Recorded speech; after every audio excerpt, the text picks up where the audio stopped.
बात करूं, मैं आप सबको एक छोटी सी कहानी सुनाना चाहती हूँ। नारायण हरि नाम का एक व्यक्ति था। वो बहुत भक्ति करता था। प्रतिदिन सुबह शाम मंदिर जाता था, शिव जी की पूजा अर्चना करता था और बहुत लोग भी उसको प्यार से भगत जी कह के पुकारते थे। परंतु भगत जी की एक आदत थी, खुद रोज ही भगवान जी को जल चढ़ाकर और अपनी शिकायतों का पिटारा लेके बैठ जाता। आज बच्चों से रिलेटेड प्रॉब्लम, आज मेरी पत्नी से झगड़ा हो गया, आज मेरे माँ ने मुझे कुछ कह दिया। रोज ही उसके पास शिकायतों का पिटारा ही रहता था। अब एक दिन क्या हुआ कि वो ऑफिस में उसको कोई बॉस ने उसके काम दिया और वो उससे गलत हो गया।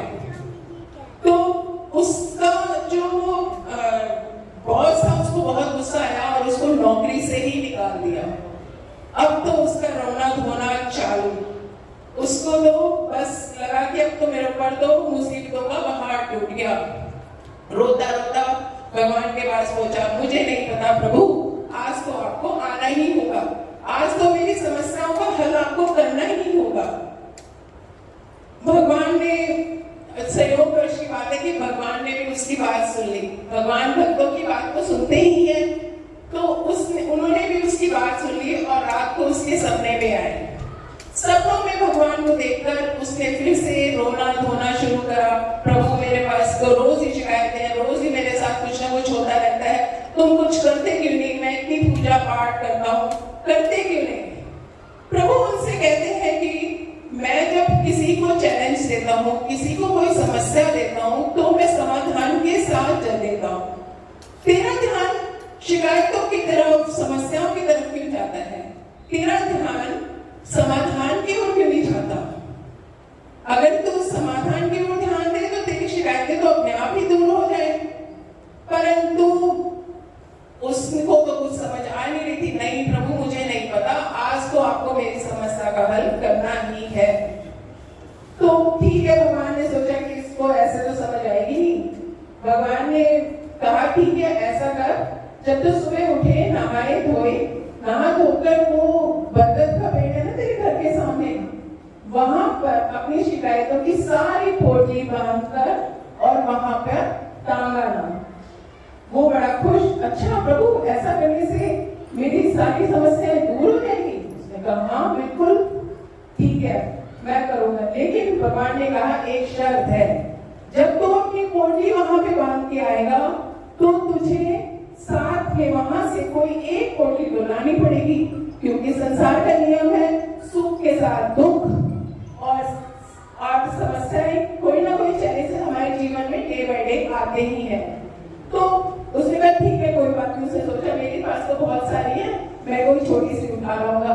सुबह बड़ी जल्दी उठा, पूजा पाठ करी और अपनी सारी शिकायतों की पर्चियां बनाकर एक पोटली बनाई और बरगद के पेड़ की ओर चला गया।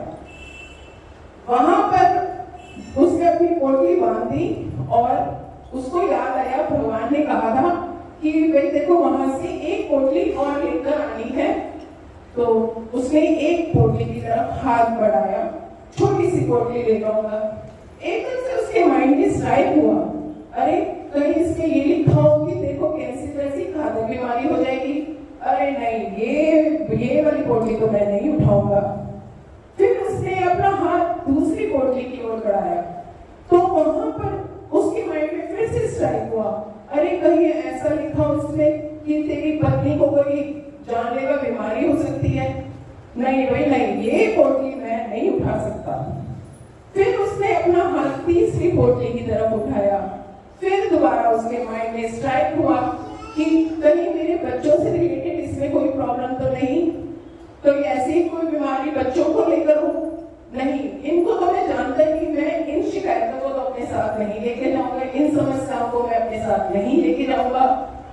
फिर उसको समझ आया कि जो पोटली उसने वहां पे बांधी थी उसका समाधान तो उसके पास है, कहीं ना कहीं उस समस्या को जानता है, तो उसका समाधान भी अगर मैं समझूंगा तो निकल के आएगा। और वो अपनी पोटली ही उठाकर अपने घर ले आया।